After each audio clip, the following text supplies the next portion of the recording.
We're back now with Republican Congressman Mike Turner. Thank you for coming back to town early to talk to us in person. Thank you.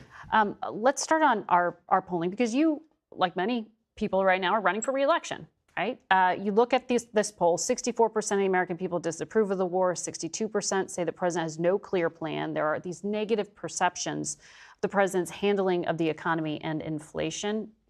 Dayton isn't immune. Gas prices up $1 from where they were same time last year. How are you explaining to people in your district that this war is worth it?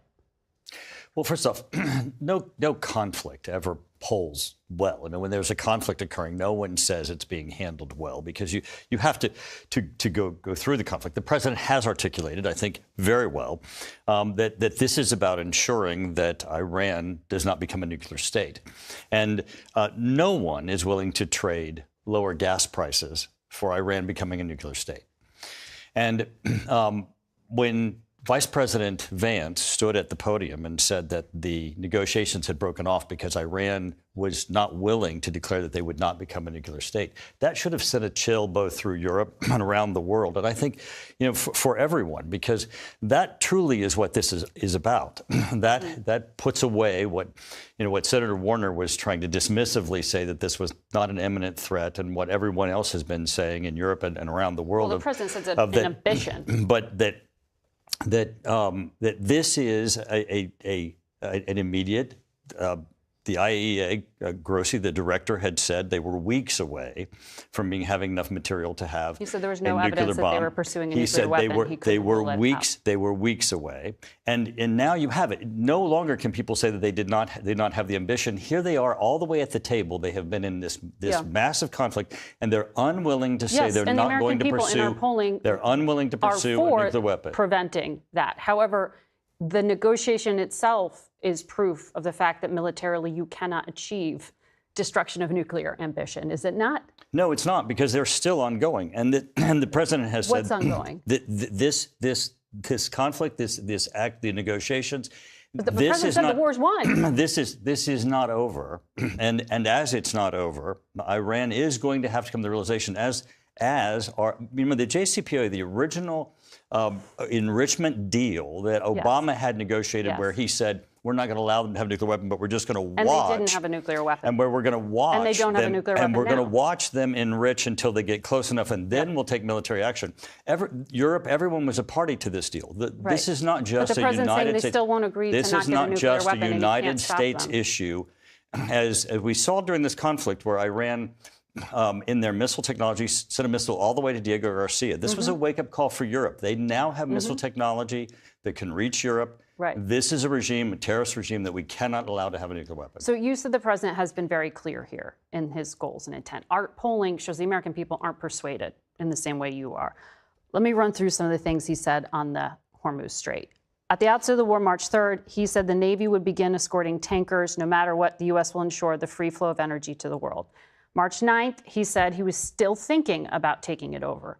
March 15th, he said it was someone else's problem. Our allies would take care of it. Maybe we shouldn't even be there. We don't need it. We have a lot of oil.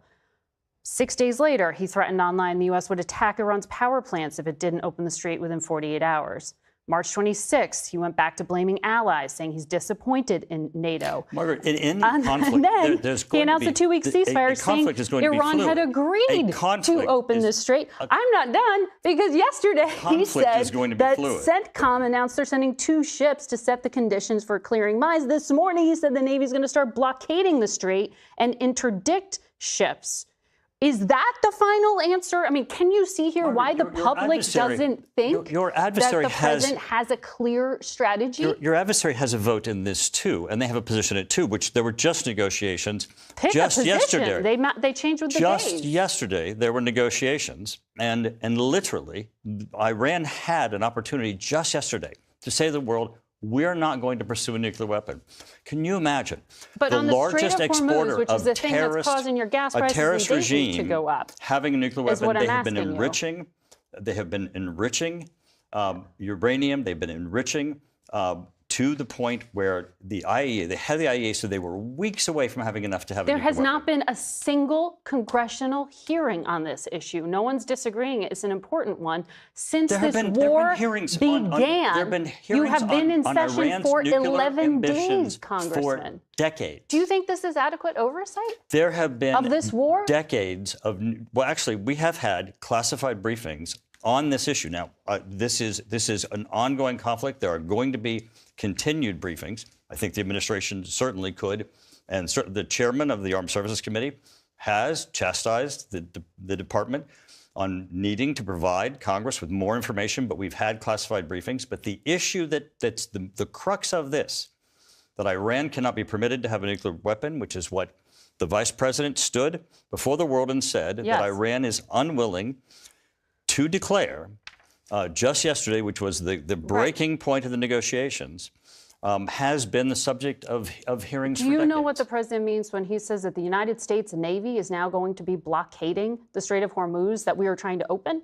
Has that been briefed to Congress? I think, well, of course not, because it was just announced yet as you were discussing this morning. Well, if it was a clear strategy all along, and this was part of the plan, you would think it What is clear in the happened. strategy, as the president has said, is the straits are not just a United States issue. It is also a Europe issue. It is a worldwide issue. And Iran should not be permitted. Iran should not be permitted to control the straits, and it's not just a United States issue. Did they mine it? And Iran should not be permitted to just decide who gets through. And Europe, our NATO allies, others who have certainly an interest in the straits, should be coming to the table, and it should not just be a U.S. issue. The president, by saying we're not just going to let them decide who gets through, is certainly calling all of our allies and everyone to the table of this needs to be addressed. Did they mine the Strait of Hormuz? Because in that tweet today, the president also said they might not have. Well, I think, because he said no I think you'll have to ask the president. But it's his that's tweet. The point, that Congress has not been briefed on that. As a member on oversight and armed services, do you feel like this has actually been adequately explained to you? Because the American public does not. The president just tweeted this morning, so you'll have to ask the president. We would love to ask the president or the Secretary of State or the Secretary of Defense. But members of Congress from his party are the only ones sitting here today, and we do appreciate you answering questions on it.